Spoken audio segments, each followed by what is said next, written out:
اے محمد صلی اللہ علیہ وآلہ وسلم، سورج کے ڈھلنے سے رات کے اندھیرے تک ظہر، عصر، مغرب، عشاء کی نمازیں اور صبح کو قرآن پڑھا کرو، کیونکہ صبح کے وقت قرآن کا پڑھنا فرشتوں کی حاضری کا موقع ہوتا ہے۔ اور بعض حصہ شب میں بیدار ہوا کرو اور تہجد کی نماز پڑھا کرو، یہ شب خیزی تمہارے لیے ایک اضافی عمل ہے۔ امید ہے کہ اللہ تم کو مقام محمود پر فائز فرمائے۔ اور کہو کہ اے پروردگار، مجھے مدینے میں اچھی طرح داخل کیجو اور مکے سے اچھی طرح نکالیو، اور اپنے ہاں سے زور و قوت کو میرا مددگار بنائیو، اور کہہ دو کہ حق آ گیا اور باطل نابود ہو گیا، بے شک باطل نابود ہونے والا ہے۔ اور ہم قرآن میں وہ چیز نازل کرتے ہیں جو مومنوں کے لیے شفا اور رحمت ہے، اور ظالموں کے حق میں تو اس سے نقصان ہی بڑھتا ہے۔ اور جب ہم انسان کو نعمت بخشتے ہیں تو روح گرداں ہو جاتا ہے اور پہلو پھیر لیتا ہے، اور جب اسے سختی پہنچتی ہے تو نا امید ہو جاتا ہے۔ کہہ دو کہ ہر شخص اپنے طریق کے مطابق عمل کرتا ہے، سو تمہارا پروردگار اس شخص سے خوب واقف ہے جو سب سے زیادہ سیدھے رستے پر ہے۔ اور تم سے روح کے بارے میں سوال کرتے ہیں، کہہ دو کہ وہ میرے پروردگار کا ایک حکم ہے، اور تم لوگوں کو بہت ہی کم علم دیا گیا ہے۔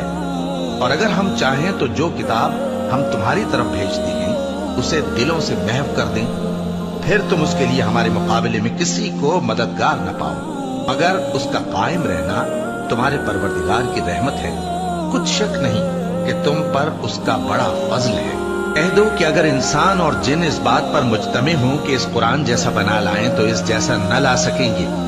اگرچہ وہ ایک دوسرے کے مددگار ہوں۔ اور ہم نے قرآن میں سب باتیں طرح طرح سے بیان کر دی ہیں، مگر اکثر لوگوں نے انکار کرنے کے سوا قبول نہ کیا،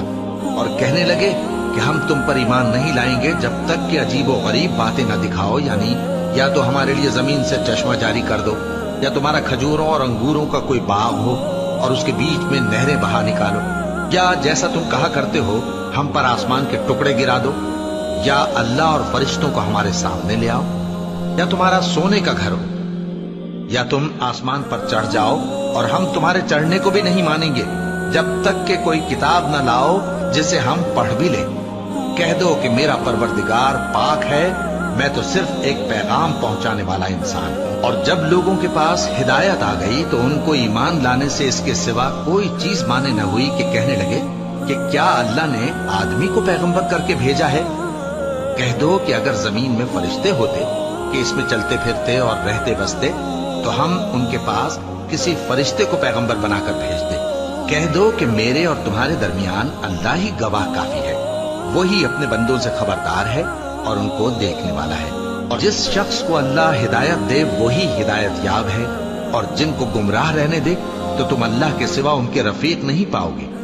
اور ہم ان کو قیامت کے دن اوندھے منہ، اندھے، گونگے اور بہرے بنا کر اٹھائیں گے، اور ان کا ٹھکانہ دوزخ ہے۔ جب اس کی آگ بجھنے کو ہوگی تو ہم ان کو عذاب دینے کے لیے اسے اور بڑھا